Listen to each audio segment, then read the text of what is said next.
Bismillahir Rahmanir Rahim. Alhamdulillahi Rabbil Alameen. Wassalatu wassalamu ala Sayyidil Mursaleen. Alhamdulillah, everyone's back and most of us are here, alhamdulillah, after our very long break. In Pakistan I learned a lot of things, because obviously when you're traveling you learn from different people. One of the main things I learned is that's one thing, but which I'm planning to apply. One of the things which I actually learned, which is that when you're trying to speak to somebody, naturally I speak very fast. So most of the people that come here, I think more than 90% do not have English as a first language or a language which they speak at home. So the speed I speak sometimes puts some people to sleep. So because I'm speaking and it's difficult for people to grasp the English, let alone the actual concept which I'm trying to give. So one rule we generally have is we try and go according to the pace of the slowest person if we've got a class. So that way the people that understand at the speed I normally speak, if I slow down, then these people have a better chance of retaining the information. And this retention thing, we spoke about this in the last lesson, that when I myself opened the book which I myself had wrote, when I opened it myself, I realized that I was learning new things when I started reading. So myself, when I opened this book, even though I myself done the research, I myself found wherever it was, read a few books, and then I constructed this, but when I decided to take it off the shelf and have a look through it, I was finding things which I had completely forgotten. So naturally, as an audience, we are much more likely to forget things. So to try and retain it better, to try and keep it in mind more, this is one aim which I'm making. So sometimes I use Arabic terminology as well, which some people will not be aware of. Especially for me, it may come naturally. Some people may not know what it means. So there are two things. If I speak too fast, you can all put up your hand and stop me and say slow down. And another thing, if I use Arabic terminology, which people don't know, some people don't know what Seerah is, some people don't know what Sunnah is, somebody may not know even what, some more basic terminology. So everybody has this right to ask at any point. And this is one thing, obviously when you're in a foreign country, then people they have this fakhr, they have this kind of pride on knowing how to speak English. So when they see you from Britain, they want to speak English with you. So you start speaking English with them and they can't understand a single word. So this is something even with our audience, nearly everyone here has English as a second language. So sometimes just speaking a little bit slow, inshallah, you'll keep, mashallah, you're not falling asleep here, alhamdulillah, very good. So we'll keep everyone awake, inshallah, and we'll be able to focus more, inshallah, what's being said. This is one thing. Darood is there. Darood and Darood, as-salatu was-salam. Darood is generally when you send salawat and salam. So I think it's an Urdu word, which or a Farsi word, maybe one of the two, which I haven't. That's a good thing. Yeah. So this is one thing. So generally we say durood. Obviously in Arabic we say as-salatu was-salam, salat and salam. But durood is the that's what we use. So this is one. Salutations. Yeah. So salutation is the durood. This is one thing. So inshallah, that's the general. That's before we even started. Just one kind of thing which hopefully will keep people. So if people are wondering why I'm trying to make an effort to speak slower, that's one of the main reasons. So we can try and keep up with what's going on and be fully aware and informed. Those of us that already know and we've gone through it, it'll be easier to retain, because essentially to retain this, just by listening to it once, is quite difficult. So now, everybody here, alhamdulillah, many of us, we came, I think maybe 50-60% of us, we've been coming since Ramadan, since we started the Seerah. So we've come every week. So now when we come every week, hopefully we have an intention to take something away, to achieve something. It's a very kind of fundamental part of human nature, that when you make a sacrifice, we want to take something away from it. So many of us, we made this sacrifice for 11-12 weeks before, and we would have hoped to take something away. But many of us, if we asked you, please tell me the life of the Prophet ﷺ, from before he was born until he was 42, which is what we've done so far, many of us may struggle. So this is one thing that to make it an achievement, to be able to now look back on those 11 weeks and say, I now know the life of Rasulullah sallallahu alaihi wasallam, that would be an achievement. That would be something great. This is why in the last, right at the end, we made this timeline, which I'll give out in a minute. And this is something which allows us on one page to recap the whole 40 years. And this is one thing which helps. Also, these handouts are also in the shelves over there, the complete handout of everything we've done so far. So again, this helps us revise and fully embed this kind of knowledge inside us. The main benefit of this is then we can say to ourselves at least, that in these 3 months, in these 2 months, I came to the masjid, I came to the classes, and as a result, alhamdulillah, I now know the life of Rasulullah sallallahu alaihi wasallam from when he was born until he was 40 or 42 years old. So this is one of the benefits that we have. So that's one of the main things that we try and live with this. So we come as people who want to take something away. When we come, we don't come with the intention to analyze the speaker or to find the grammatical errors in my English. I'm sure people don't come with that intention. We also don't come with the intention to just sit there. Yeah, this is the difference. That because when we think of Rasulullah sallallahu alaihi wasallam, right at the very beginning, the second week when we started, we spoke about the reasons why we'd want to study Seerah in the first place. And every single one of those reasons gives us a very, very deep insight into the life of the Prophet ﷺ and why we'd want to study the life of the Prophet ﷺ. And this should create an internal kind of curiosity. Not just we come and sit down. We mentioned at the beginning, there's two types of people. Some people just sit down. Some people actually take something away. Some people come with a curiosity. How was the Prophet ﷺ? How was he born? How did he live in his early years? How did he grow up? How was he nurtured? How come he became the person he became? Many of these things fascinate people. This should be my desire, that I become fascinated and curious and really want to know more about the life of the Prophet ﷺ. So now if today we can say that alhamdulillah, because of coming before, we now know the life until the year 42, we can have this achievement, we can have this sense of good feeling that alhamdulillah, I know this much and I've got this many years left, I've got these many years of prophethood left. And then we'll be able to know fully the life of the Prophet ﷺ and realize the achievement that he has. So one of the things, just another point to mention, we're in the month of Rabi'ul Awwal as well, and the 12th was just a couple of days ago. And in many countries sometimes you realize that, for example in Pakistan, the 12th of Rabi'ul Awwal is a bank holiday. Everything's closed. All government offices, schools are closed, universities are closed. The whole country will realize that it's this day. Now, some people engage in bid'at on this day. Some people take it too far and start having birthday parties. Na'udhu billah. Some people, they don't have any reverence for the day.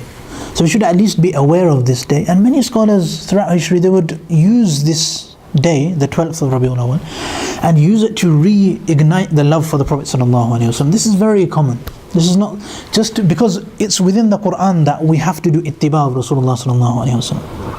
And this is the first reason we study Seerah.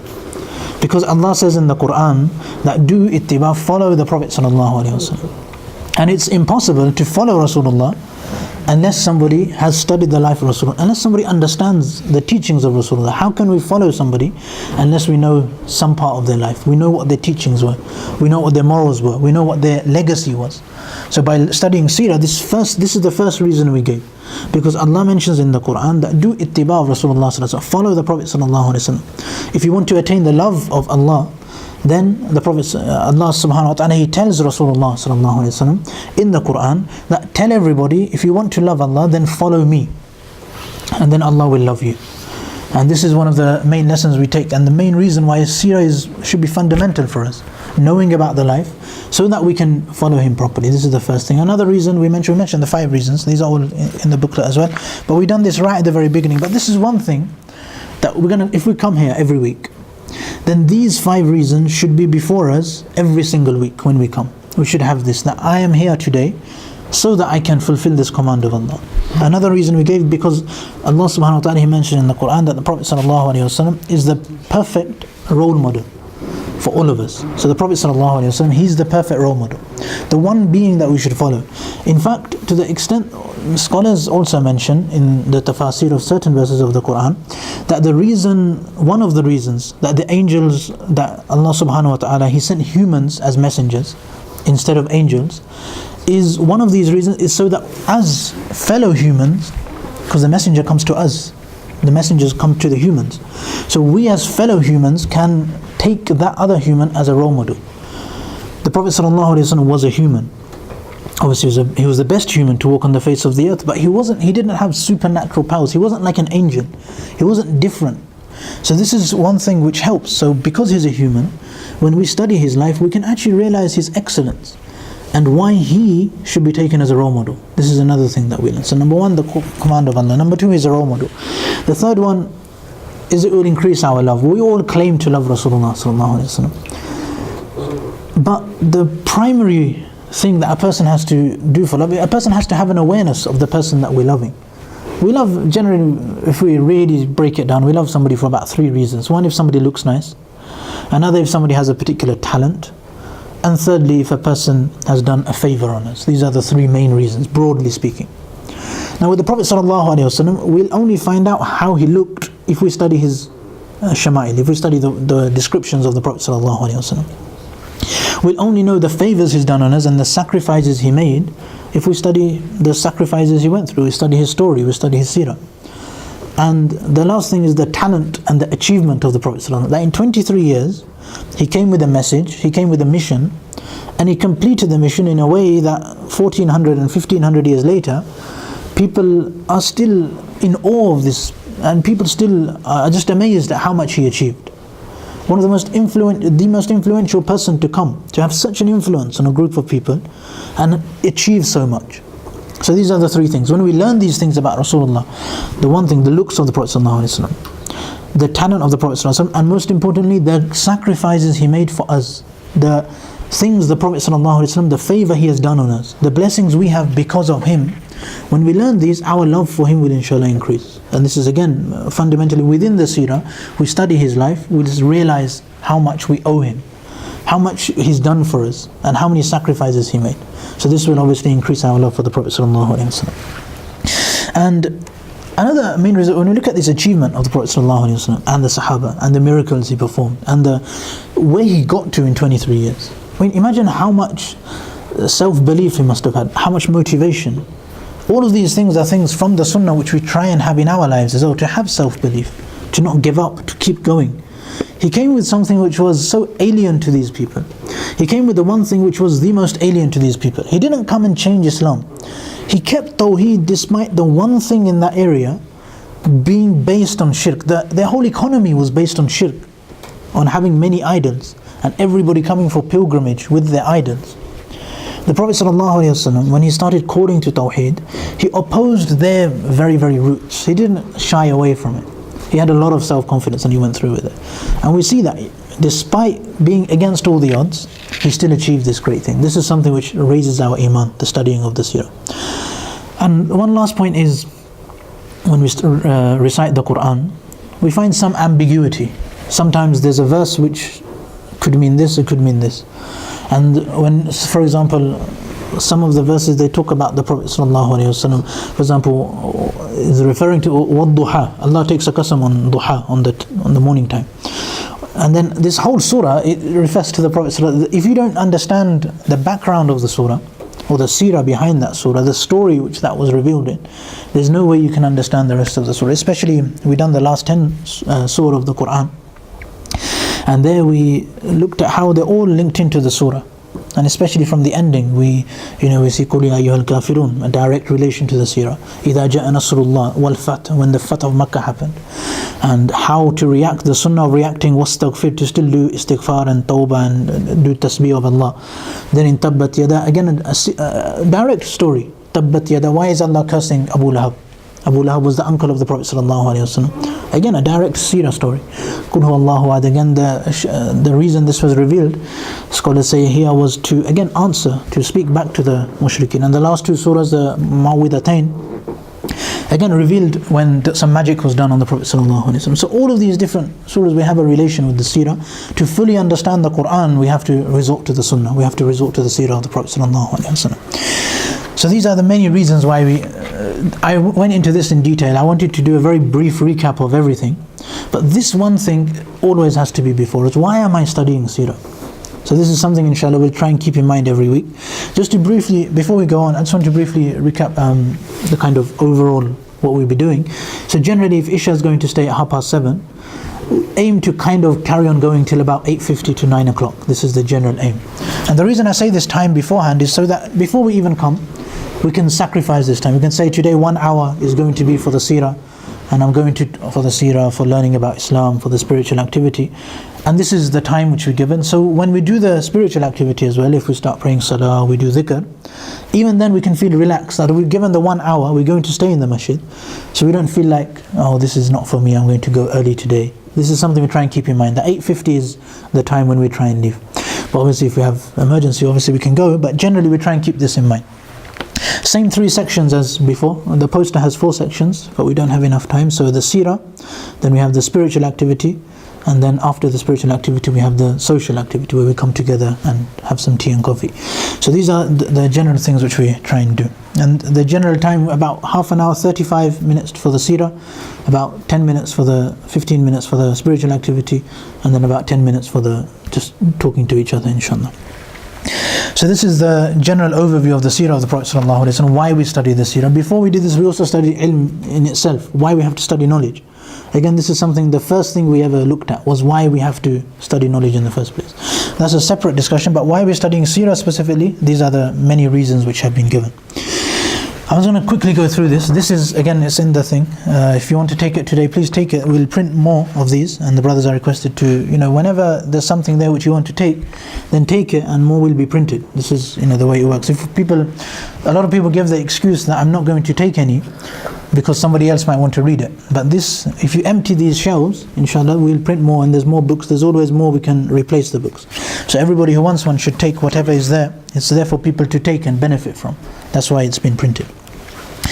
Then after we looked at why we studied seerah, we looked at the world before Islam. This is going to be now a quick recap. We have this on here. I'm going to give everyone one of these. If people want this, inshallah, we can look at this. And this is just a very quick recap. People just pass it around to the back. And again,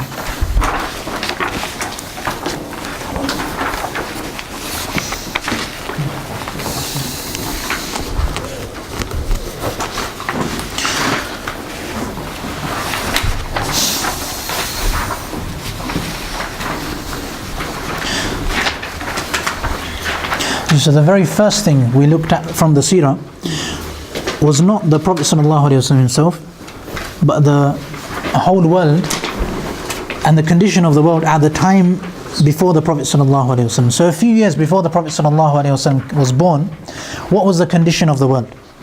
So generally we looked at the Roman Empire, we looked at the Persian Empire, and the rest of the world. Which covered India and China and these kind of areas. But the main empires was the Roman Empire, and also the other empire was the Persian Empire.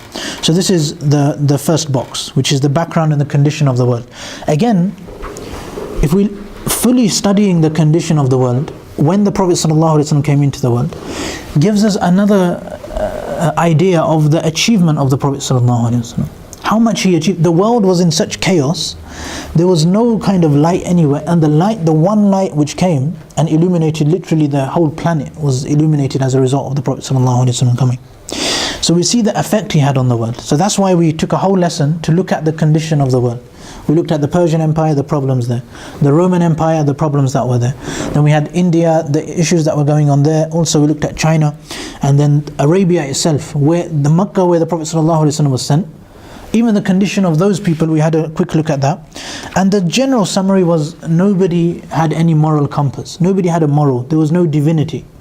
Everybody was doing as they pleased. And the one major problem which this led to is the people in charge would put the taxes up and therefore take the money from the people, deplete the people, and use the taxes for useless things, for their own palaces, for their own luxury, and sometimes just to have wars with other people. So the taxes which they took were not reinvested into the schools, into the health service, and into the masajid, and into education. It was invested into useless places, because the people didn't have this fair or any kind of moral compass. That's the main thing. And this obviously led to the powerful would abuse the people that weren't in power. So that was the main problem that we had. And this is the world the Prophet ﷺ came into, a world of no morals. And then if we look at the second box, which is the background, we look at the Prophet ﷺ, he himself, when he mentions about himself, that he says that my lineage is such that never in my ancestry was there any kind of zina. Zina never took place. Everybody was in wedlock. Everybody that was born as a result of wedlock. From the Prophet ﷺ, his parents, there was no zina. His parents, all the way back to Adam alayhi salam, Prophet ﷺ said that there was complete purity within the whole ancestry of the Prophet ﷺ. So this is one thing we have. Then the proof of this, we looked a little bit in detail in the next week. We looked at the forefathers of the Prophet ﷺ. So the main thing, his great-grandfather was Hashim, and he was known for his generosity. Hashim, he was known for being mut'imu tayyar as-sama, to the extent he would even feed the animals. That even the birds from the sky, he'd leave food for them, he'd feed the animals, all the pilgrims he would look after. Very, very respected. Then Abdul Muttalib, obviously the grandfather of the Prophet ﷺ, very respected again. He would compete with other of the leaders to be the most hospitable to all of the pilgrims that came to Makkah. And this is something known about the grandfather of the Prophet ﷺ. And then obviously Abdul Muttalib also, he redug the well of Zamzam. This is a story, went into a lot of detail. So this is just a brief recap so we know what's going on, and this will all be in there. Then obviously from the grandfather we had the father of the Prophet ﷺ, who passed away before the Prophet ﷺ was born. The Quraysh itself as a clan was a very, very respected clan. They have many, many responsibilities. From those responsibilities, obviously looking after the Kaaba, the custodian of the Kaaba. When the pilgrims came, they would provide water to the pilgrims, the siqaya, this was also their responsibility. Also generally looking after the disabled and the needy, and the people of the pilgrims, looking after them overall was their responsibility. Maintaining the Kaaba was also the job of the Quraysh, which is why we find that when they rebuilt the Kaaba, this was done by the Quraysh as well. And there was many positions of honor which the Quraysh had within these kind of people. Then this is the last thing. Then we find that very close to the birth of the Prophet ﷺ, so we have the elephant incident which happens just under 2 months before the birth of the Prophet ﷺ. The elephants come from Abraha, comes from Yemen to try and destroy the Kaaba. And then obviously the miracle comes where the whole army of elephants and Abraha is destroyed. And Abraha himself is hit with a stone and he returns to Yemen as well. But we see that this Kaaba is protected by Allah. And again, this gives a lot of authority to the Quraysh, because the Quraysh are looking after the Kaaba. This was essentially a protection for the people of Makkah, and they were protected. So this increased their sanctity. So now when they're trying to get a trade deal, now because of Brexit, I mentioned this as well, we all know what trade deals are, mashallah. Before we probably never thought of this before, that the UK has to have trade deals so we can trade freely. But now we're probably more than aware of what a trade deal is, why we'd want a trade deal with Japan and China and Canada, as opposed to, we all know this now. But even at this time, in fact, we noticed about the grandfathers of the Prophet ﷺ, they were instrumental in developing trade deals with Yemen and Syria and also parts of the Roman Empire.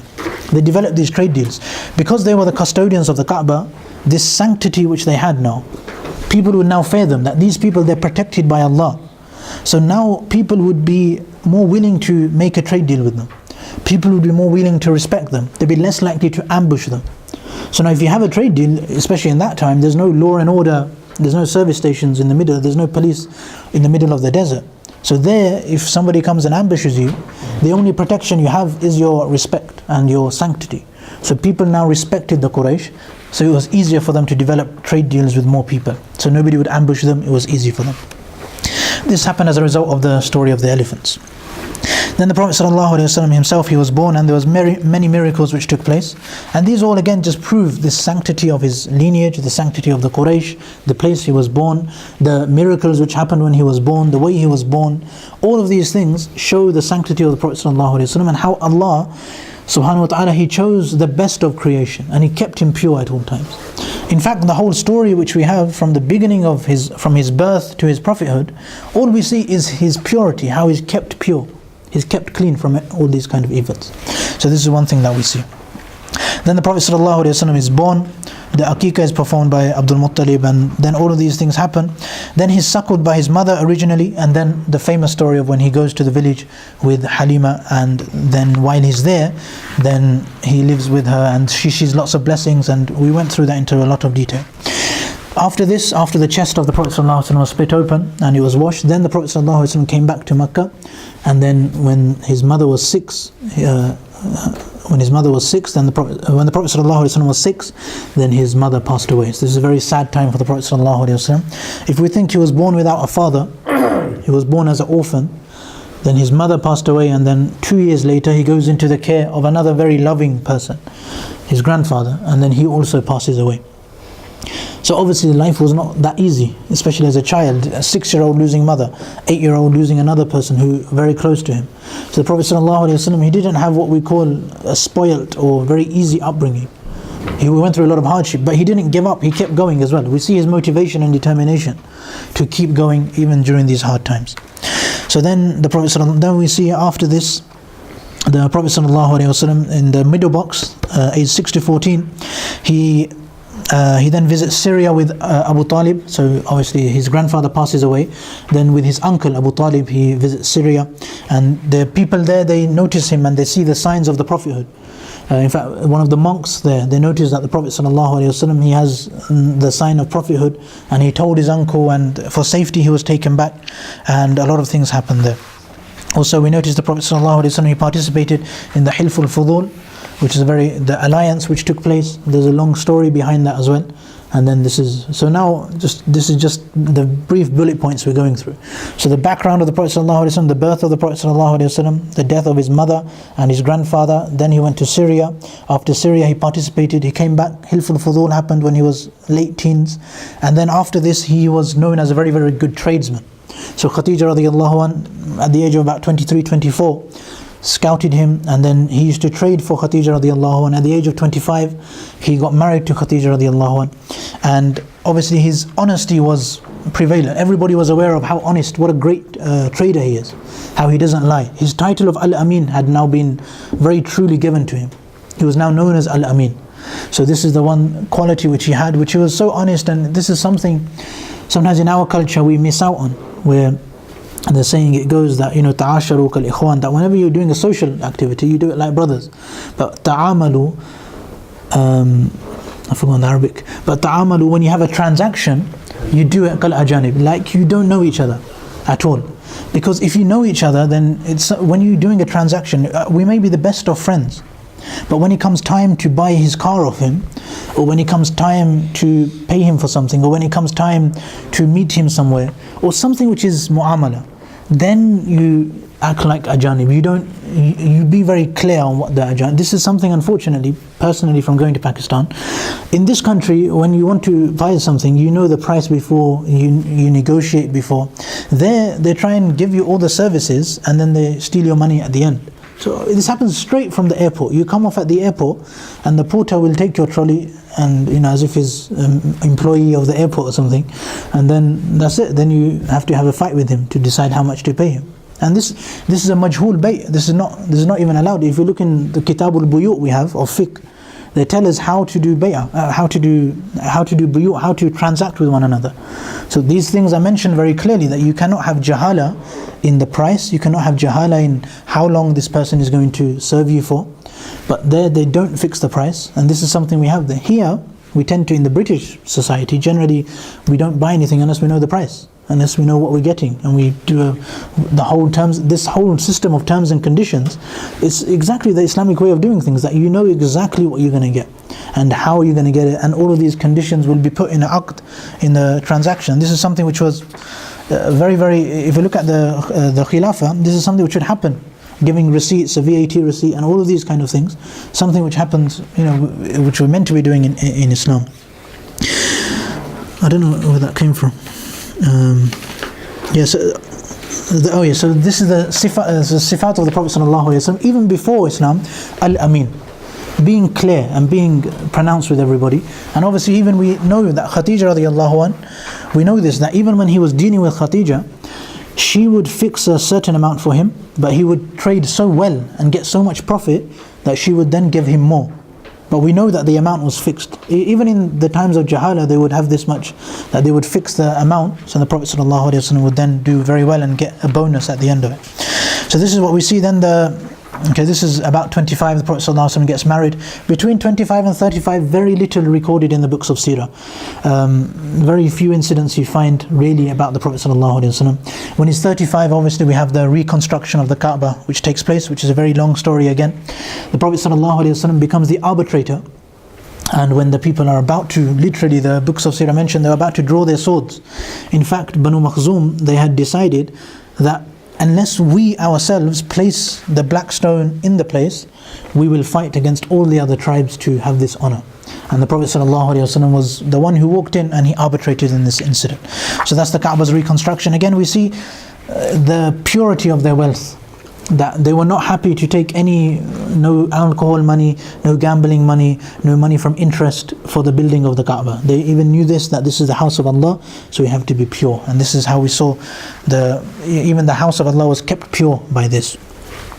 And then after this, the final story we have is the story of Zayd bin Haritha radiallahu anh, where he came and he was, long story, but he ended up being a slave of the Prophet sallallahu alaihi wasallam. He was gifted by Khadija radiallahu anh, and then his parents came to take him back, but the Prophet sallallahu alaihi wasallam looked after his slaves so well that even Zayd did not want to go back with his parents. He chose the Prophet sallallahu alaihi wasallam. So we see again the way he'd look after his slaves, the way he'd deal with people. All of these is just akhlaq. Before becoming a prophet, everybody knew him as a person of very, very good character and a very honest person. And this is what was very famous about the Prophet ﷺ. And then obviously at the age of 40, the Prophet ﷺ, the famous part starts where the Prophet ﷺ begins to receive revelation. And this is not on the sheets, but on the sheets we've got some relatives that we should know. The children of the Prophet ﷺ until this point are all there as well. And this sheet really is something to try and learn by heart, to understand. The relatives we should know by heart, the children we should know by heart. And these basic incidents, the bullet points, we should be aware of when they all took place in the life of the Prophet ﷺ. And then after that we have the first revelation and the the dreams the Prophet ﷺ had. Iqra' bismi rabbika alladhi khalaq. And then after this, Ya ayyuhal muddathir. These two revelations which came. Then after this we looked at the lessons we took from this. And then we also had a very long discussion about the Rasul versus the Nabi. Then we looked at the first Muslims from the family of the Prophet ﷺ, Khadija, Ali and Zayd bin Harith radiallahu anhum. These were the first Muslims, and Abu Bakr Siddiq radiallahu anh was also one of the first Muslims as well. And these are the first four Muslims.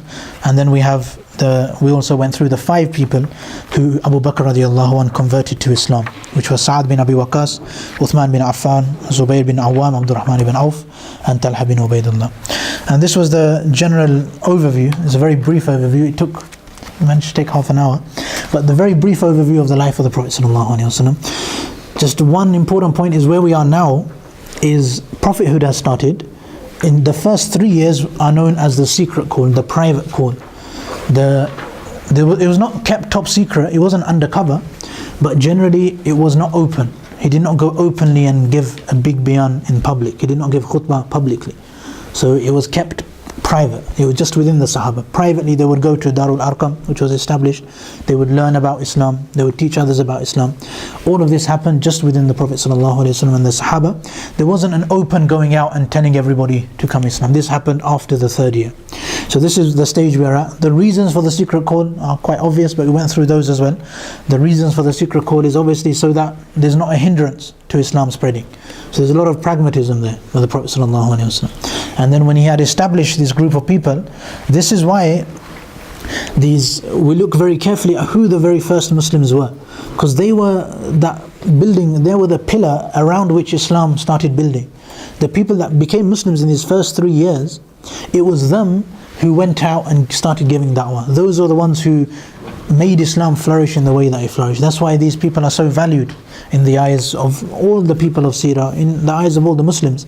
When the first people to become Muslims, these were the ones that really took it forward. That was the hardest time to become a Muslim.